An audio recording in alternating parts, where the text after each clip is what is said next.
जय हिंद दोस्तों, मैं विश्राम सिंह आप लोगों के सामने आज के अपने यूट्यूब चैनल टारगेट विद विश्राम सिंह में स्वागत है। तो बताइए आप लोग कैसे हैं। और आज हम एक महत्वपूर्ण टॉपिक लेके आए हैं कि जो भी संविधान को बदला गया है, संविधान को संशोधन किया गया है, वो एग्जाम के पॉइंट ऑफ व्यू से जो भी महत्वपूर्ण संशोधन है और क्या क्या पॉइंट को बदला गया था समय के अनुसार।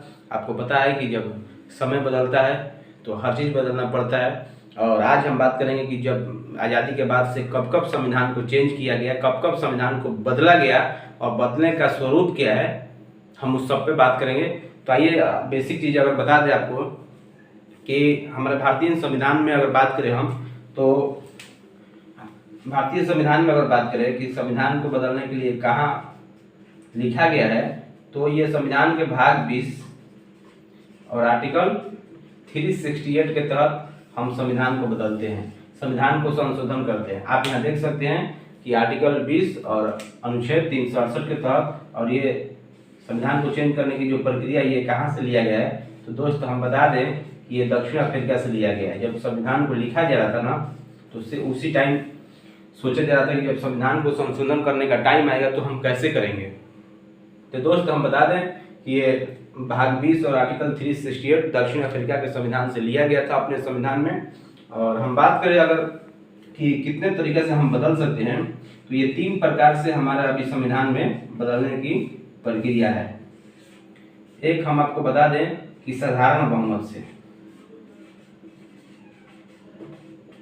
यहाँ आप देख सकते हैं दोस्त कि एक साधारण बहुमत से हम बदल सकते हैं। दूसरी की बात करें अगर, तो ये विशेष बहुमत से बदला जा सकता है।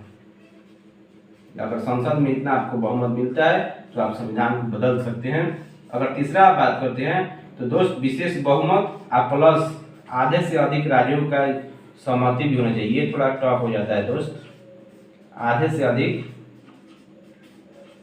राज्यों की सहमति, होना चाहिए। तो आप देख सकते हैं यहाँ कि 3 प्रकार से संविधान को संशोधन कर सकते हैं हम, एक विशेष साधारण बहुमत से, और एक विशेष बहुमत, और एक विशेष बहुमत के साथ साथ आपको कम से कम आधे से अधिक राज्यों का सहमति होना चाहिए, तभी आप संविधान को संशोधन कर सकते हैं। दूसरा पॉइंट अगर बात करें सर, नेक्स्ट पॉइंट अगर बात करें आपको कि संविधान संशोधन का जो विधेयक है ना, जो बिल है, वो किसी भी सदन में हम लाया जा सकता है, या तो राज्यसभा में या लोकसभा में। आपको हम बता दें कि संविधान संशोधन कब वैलिड माना जाता है, तो दोस्त हम बता दें कि जब किसी भी सदन में बिल को लाया गया या विधेयक को लाया गया, वो लोकसभा से पहले पारित हो गया, फिर राज्यसभा से पारित हो गया, तो अभी भी वो वैलिड नहीं माना जाएगा जब तक कि राष्ट्रपति उस पर हस्ताक्षर न कर दे, सिग्नेचर न कर दे। तो किसी भी विधेयक को पास करने के लिए, विधेयक को अधिनियम बनाने के लिए, विधेयक को कानून बनाने के लिए राष्ट्रपति की सहमति अनिवार्य है, राष्ट्रपति की सिग्नेचर कंपलसरी है। जब तक राष्ट्रपति उस विधेयक पर साइन नहीं करते हैं तब तक वो विधेयक एक्ट नहीं बनता है, अधिनियम नहीं बनता है, कानून नहीं बनता है। तो इसलिए आपको हम संसद जब पढ़ाया था तो उसमें बताया था कि संसद 3 अंगों से मिलकर बना है, एक लोकसभा, एक राज्यसभा, एक राष्ट्रपति।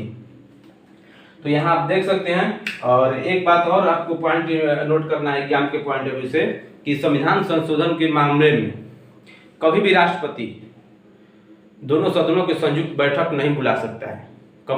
जरूरी नहीं है कि राज्यसभा सहमत नहीं है तो राष्ट्रपति चाहे तो उसको बुला के और संशोधन करा दे, ये हो गया जबरदस्ती। तो ऐसा संविधान में हमारा प्रावधान नहीं है कि संविधान संशोधन के मामले में राष्ट्रपति बैठक बुलाता है क्या, तो कभी नहीं बुला सकता है। या तो जब तक सहमति न हो राज्यसभा की या लोकसभा के, तब तक वो जबरदस्ती संशोधन नहीं हो सकता है। तो ये बात आपको जो बेसिक पॉइंट है दोस्त ये याद रखना। और आइए आज हम पॉइंट पढ़ेंगे। आपको पता है कि जब हमारा संविधान 26 जनवरी 1950 को जब लागू हो चुका, तो कुछ ही दिन के बाद संविधान को जरूरत पड़ गई, संविधान को संशोधन करने की जरूरत पड़ गई। और प्रथम संविधान संशोधन 1951 में होता है। आप यहाँ देख सकते हैं 1951 में प्रथम संविधान संशोधन 1951 में होता है। ये बहुत महत्वपूर्ण है, आपको याद रखना है। और इसमें खास क्या होता है कि 9वीं अनुसूची जोड़ गई। आपको हम दोस्त बता दें कि जब मूल संविधान हो रहा था तो उसमें 8ही अनुसूची थी। आपको हम पढ़ाए होंगे कि 8 अनुसूची और 14 भाषा थे मूल संविधान में, जबकि 1951 में ये 9वीं अनुसूची जोड़ दी गई। और 9वीं अनुसूची में हम बात करें तो इसमें बात किया गया कि भूमि सुधार जो चकबंदी था ना उस टाइम का, उसको थोड़ा अच्छा करने की प्रयास किया गया सरकार की तरफ से, और भूमि सुधार अधिनियम जो था उस टाइम उसको लागू किया गया और 9वीं अनुसूची जोड़ी गई। ये बात आपको याद रखिए। और एक चीज इसमें हमेशा के लिए जोड़ दिया गया कि इस अनुसूची में अगर किसी भी कानून को डाला जाता है, किसी भी बिल को डाला जाता है, किसी भी कानून को डाल दिया जाता है अगर 9वीं अनुसूची में, तो सुप्रीम कोर्ट उसको समीक्षा नहीं कर सकती है। ये बहुत बड़ी पॉइंट इसमें लिखा गया है प्रथम संविधान संशोधन 1951 में। दूसरा अगर बात करें दोस्त कि 7वां संविधान संशोधन 1956 में, तो दोस्त हम बता दें कि जब देश आज़ाद हो गया था तो हमारा जो राज्यों का क्रम था ना वो 4 पार्ट में बांट दिया गया था, क ख ग घ, ABCD। ए में कुछ राज्यों को रख दिया गया, कुछ बी में, कुछ सी में, कुछ डी में। जब आप संविधान को पढ़ेंगे तो उस टाइम आपको पता चलेगा कि जब देश को आज़ादी मिली थी तो उस टाइम हमारे राज्यों को 4 भागों में बांटा गया, तो उस वर्गों को समाप्त किया गया। 7वां संविधान संशोधन 1956 के थ्रू ये वर्गों को समाप्त कर दिया गया और 14 राज्य और 6 केंद्र शासित प्रदेश उसी टाइम बना दिया गया 1956 में। और इसमें जब राज्य बढ़ने लगे, राज्य की संख्या जब बढ़ने लगी तो जरूरत पड़ी हाई कोर्ट की। जब हाई कोर्ट की जरूरत पड़ी तो 14 तो हाई कोर्ट हम सेम टाइम नहीं ला सकते, तो जितने उस टाइम हाई कोर्ट थे तो उसी टाइम संविधान में चेंज किया गया कि 2 या 2 से अधिक राज्यों के लिए एक हाई कोर्ट काम कर सकता है। और अभी भी वो वर्तमान स्थिति में भी लागू है। आपको पता है कि हमारे देश में अभी बहुत सारे हाई कोर्ट हैं जो कि 2 से अधिक या 2 कम से कम राज्यों के लिए हाई कोर्ट अभी काम कर रहे हैं। तो ये कब लागू हुआ था? 7वां संविधान संशोधन 1956 में। ये 2 पॉइंट आप हमेशा याद रखिए। नेक्स्ट पॉइंट की अगर बात करें 31वां संविधान संशोधन 1973। दोस्त आपको बता दें कि 31वां संविधान संशोधन 1973 ये वर्तमान में जो लोकसभा के सीट है 545, पहले थी 525 और 525 से 545 किया गया 31वां संविधान संशोधन 1973 में। नेक्स्ट दोस्त बात करें कि 36वां संविधान संशोधन 1975। ये संशोधन हो रहा था, उस टाइम जरूरत पड़ रही थी देश को, और सिक्किम को क्या था कि भारत का एक राज्य बनाया जा रहा था, तो इसके लिए संविधान में संशोधन करना आवश्यक था। तो 36वां संविधान संशोधन सिक्किम को 22वां राज्य का दर्जा दिया गया, भारत का एक 22वां राज्य बना उस टाइम 1975 में। वो कौन सा बना? सिक्किम को बनाया गया 1975 में 22वां राज्य। और कौन सा संविधान संशोधन था? 36वां संविधान संशोधन था। ये एग्जाम में पूछा जाता है, जिसके लिए आपको एकदम प्रॉफिट हो सकता है आप अगर याद रखते हैं तो। और नेक्स्ट पॉइंट आइए, बहुत महत्वपूर्ण पॉइंट है। अगर हम किसी भी अगर चैप्टर को पढ़ाए हैं, अगर प्रस्तावना की हम पढ़ाए हैं, तो प्रस्तावना में भी आपको हम बताए थे कि 42वां संविधान संशोधन को मिनी कॉन्स्टिट्यूशन या लघु संविधान बोला जाता है। क्यों बोला जाता है आज यहाँ आपको मालूम चलेगा, क्योंकि ये बहुत महत्वपूर्ण था। उस टाइम इंदिरा गांधी की सरकार थी, बहुत देश में उथल पुथल मचा हुआ था और सरकार अपना मर्जी से धड़ाधड़ संविधान को बदल रही थी, जो कि एक आगे चल के फिर उसको पुनः किसी ने बदला है। तो आइए हम बताते हैं 42वां संविधान संशोधन की दोस्त बात करें तो ये लघु संविधान या मिनी कॉन्स्टिट्यूशन की बात करते हैं। ये एग्जाम में पूछा जाता है कि मिनी कॉन्स्टिट्यूशन किसको बोलते हैं, तो 42वां संविधान संशोधन 1976 को मिनी कॉन्स्टिट्यूशन के नाम के बोला जाता है। और हम एक बात करते दोस्त, जब प्रस्तावना आपको हम पढ़ाए थे तो उसमें आपको हम बताए थे कि 42वें संविधान संशोधन के तहत तीन पार्ट को जोड़ा गया है। एक समाजवादी, पंथनिरपेक्ष और अखंडता, ये 3 शब्द जोड़े गए थे 42वें संविधान संशोधन 1976 में प्रस्तावना में। क्या क्या? समाजवादी, लोकतंत्र और एक अखंडता शब्द को जोड़ा गया था। और एक आपको बात बता दें कि राष्ट्रपति को सलाह मानने के लिए बाध्य किया गया। आपको बता दें कि जब मूल संविधान में ये नहीं था। मूल संविधान में क्या था कि कैबिनेट के जब लोकसभा और राज्यसभा से कोई बिल पारित हो जाता है तो उसको राष्ट्रपति के पास भेज दिया जाता है। राष्ट्रपति सिग्नेचर करे या ना करे वापस भेज सकता था, लेकिन ऐसा नहीं किया गया। 1976 में 42वां संविधान संशोधन 1976 में कहा गया ये कि अगर कोई भी बिल राष्ट्रपति को अगर कुछ भी भेजा जाता है तो राष्ट्रपति बाध्य है उस पर सिग्नेचर करने के लिए। ये तो जबरदस्ती हो गया ना, आप भी सोच सकते हैं, जब तक राष्ट्रपति अपने आप को संतुष्ट नहीं मानेगा कि हाँ ये बिल देश के खिलाफ है, देश के विरुद्ध है, देश के फायदेमंद है, तब तक वो कैसे करेगा। लेकिन नहीं, 42वें संविधान संशोधन में इंदिरा गांधी की सरकार ने राष्ट्रपति को बाध्य बना दिया, राष्ट्रपति को घेर लिया कि नहीं आपको करना पड़ेगा, संविधान में ये संशोधन कर दिया। नेक्स्ट पॉइंट, उस टाइम आपको पता है कि लोकसभा और विधानसभा के जो कार्यकाल थे 5 साल थे, और 5 साल उस टाइम 42वें संविधान संशोधन में ये बदलकर 6 साल कर दिया गया। देखिए, देखते रहिए। और 1976 में जो भी 5 साल कार्यकाल थे लोकसभा या विधानसभा की, उसको 6 साल कर दिया गया। नेक्स्ट पॉइंट बात करते हैं, शिक्षा, वन और वन्य जीव या नापतौल, ये सब उस टाइम राज्य सूची के विषय थे। ये जो भी 3-4 पॉइंट थे ये सब राज्य सूची के विषय थे, लेकिन उस टाइम 42वें संविधान संशोधन में समवर्ती सूची में इसको डाल दिया गया। नेक्स्ट बात करते हैं दोस्त, आपको पता होगा कि संसद या विधानमंडल में एक कोरम होता है, गणपूर्ति होता है। गणपूर्ति मीन्स ये होता है, कोरम मीन्स ये होता है कि जितने भी सीट हैं उसका 1/10, 1/10 मतलब क्या है, आपको हम बता दें कि अभी मान लीजिए 545 सीट, अब अभी हम आपको बता दें कि लोकसभा में 545 सीट है। इधर से हम बता दें आपको कि दोस्त लोकसभा में 545 सीट है, और कोरम की बात करते हैं तो 1/10 तो 54.5 आया। तो इसको हम बता दें कि कम से कम 55 सांसद संसद में होना चाहिए, तभी उस बैठक को वैलिड माना जाएगा, नहीं तो नहीं माना जाएगा। ये मूल संविधान में था और वर्तमान में भी है, लेकिन इंदिरा गांधी की सरकार ने इसको समाप्त कर दिया। बोला 2 आए तो, 4 आए तो, 5 आए तो, 10 आए तो हम वैलिड मानेंगे, हम इंतजार नहीं करेंगे 55 सांसदों की।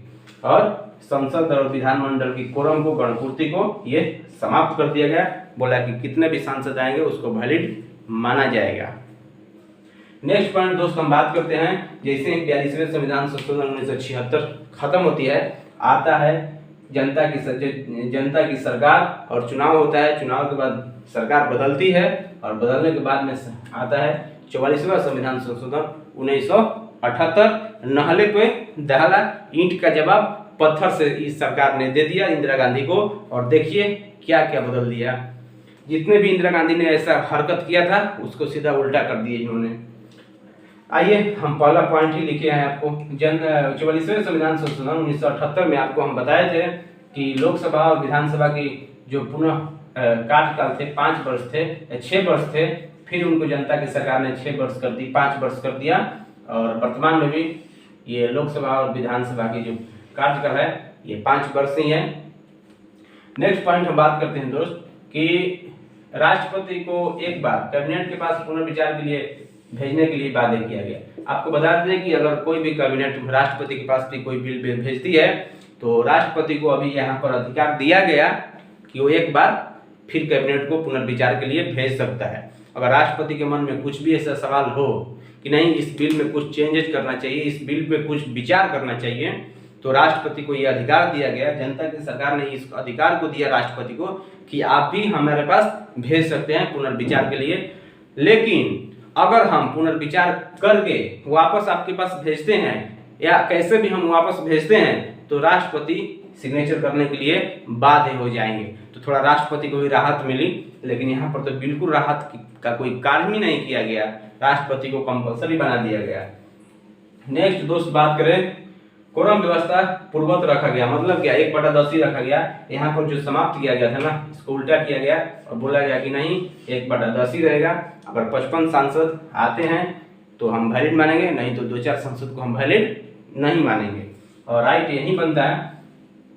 और आइए दोस्त 44वें संविधान संशोधन 1978 को संपत्ति के अधिकार को समाप्त किया गया, जो आपके मौलिक अधिकार था यहाँ से समाप्त करके इसको कानूनी अधिकार बना दिया गया, और 300A में इसकी जगह मिल गई, संपत्ति के अधिकार को कानूनी अधिकार बना दिया गया। एक बात और पॉइंट है, राष्ट्रीय आपात में आंतरिक अशांति की जगह सशस्त्र विद्रोह को जुड़ा गया। आपको बता दें दोस्त कि देश में हमारे आपातकाल 3 तरह से लगाए जाते हैं, अनुच्छेद 352, 356 और 360। आपको बता दें कि जब इंदिरा गांधी की सरकार थी 1975 में, तो आंतरिक अशांति के नाम पर इन्होंने पूरे देश में आपातकाल इमरजेंसी घोषित कर दिया था। जो कि एक चुनावी फायदा लेना था, उसके लिए पूरे देश में इमरजेंसी घोषित कर दिया गया था। उसी टाइम जनता की सरकार ने सोचा कि नहीं, इसको हम चेंज करेंगे, और जब तक आंतरिक अशांति की जगह सशस्त्र विद्रोह को जुड़ा गया, जब तक अस्त्र और शस्त्र के अनुसार विद्रोह न हो जाए देश के अंदर, तब तक हम इमरजेंसी घोषित नहीं करेंगे, इमरजेंसी लागू नहीं करेंगे। तो यहाँ पर ये चेंज किया गया 44वें संविधान संशोधन 1978 में, और आंतरिक के जगह सशस्त्र विद्रोह यहाँ पर जोड़ दिया गया। आप देख सकते हैं 1975 के बाद से अभी तक देश में हमारा पूरे देश में इमरजेंसी लागू नहीं हुआ है।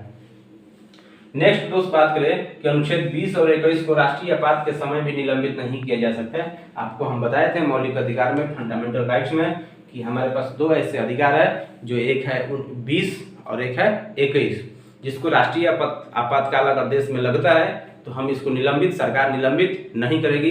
21 में जीने का अधिकार है, आपको पता होगा कि आपको जिंदगी जीने का अधिकार दिया गया है। तो अनुच्छेद 20 और 21 राष्ट्रीय आपातकाल में भी निलंबित नहीं होता है, ये आपके पास ही रहता है। नेक्स्ट दोस्त बात करें कि 52वां संविधान संशोधन 1985, आपको बता दें दोस्त कि 10वीं अनुसूची जोड़ी गई है।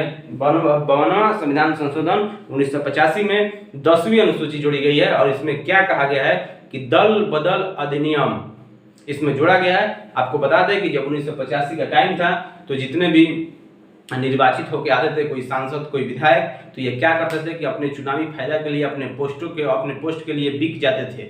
हम इस पार्टी में लड़ रहे हैं, और जीतने के बाद में हम उस पार्टी में चले गए, मतलब कि भाजपा के हम कैंडिडेट हैं, और जीतने के बाद हम जदयू में चले गए। तो जो सरकार थी अस्थिर हो रही थी उस टाइम, ये सांसद उसमें, इसमें, तो ऐसे सब प्रक्रिया चल रहा था। तो सरकार ने लाया कि इसको एक दल बदल अधिनियम को ये किया जाए, और 10वीं अनुसूची जोड़ दी गई 1985 में, और कहा गया कि अगर आप इस पार्टी से उस पार्टी में जाते हैं तो आपकी सदस्यता रद्द कर दी जाती है। ये बहुत महत्वपूर्ण है, रद्द कर दी जाती है, और ये है दल बदल संबंधी प्रावधान। नेक्स्ट दोस्त बात करें तो 56वां संविधान संशोधन 1987, और आपको बता दें कि गोवा को 25वां राज्य का दर्जा मिला, और गोवा फिर भारत के एक लिस्ट में आ गया, भारत के एक राज्य में आ गया, और गोवा भारत का 25वां राज्य बन गया, जो कि आप देख सकते हैं। तो ये सारे महत्वपूर्ण थे संविधान संशोधन, जो एग्जाम के पॉइंट ऑफ व्यू से बहुत महत्वपूर्ण थे। तो आप हमेशा याद रखिए, और नेक्स्ट हम पार्ट 2 लेके आएंगे। और आपको बता दें कि ये पार्ट 1 था संविधान संशोधन, और ये पार्ट 1 था। अभी हम पार्ट 1 लेके आएंगे, पार्ट 2 लेके आएंगे, और पार्ट 2 भी बहुत महत्वपूर्ण होगा। और जो भी सवाल यहाँ से आप बनेंगे, आप उसको बनाने का प्रयास कीजिए। और फिर आ रहा है गोवा लिबरेशन डे, गोवा मुक्ति दिवस, तो उस पर भी एक वीडियो आएगा, तो आप देखना ना भूलिए। और हम आपको बता दें कि ये बहुत महत्वपूर्ण है, आप इसको याद रखिए। और थोड़ा सा वीडियो पसंद आया हो तो चैनल को सब्सक्राइब करना ना भूलिए, और वीडियो तो आते रहेंगे। तो जय हिंद, जय भारत। दोस्तों मैं विश्राम सिंह, अगर आपको ये वीडियो अच्छा लगे, पसंद आए तो सब्सक्राइब कीजिए, लाइक कीजिए, और बेल आइकन को दबाइए, और आगे सब्सक्राइब करते रहिए, शेयर करते रहिए, अपने दोस्तों के पास पहुंचाइए, ताकि हर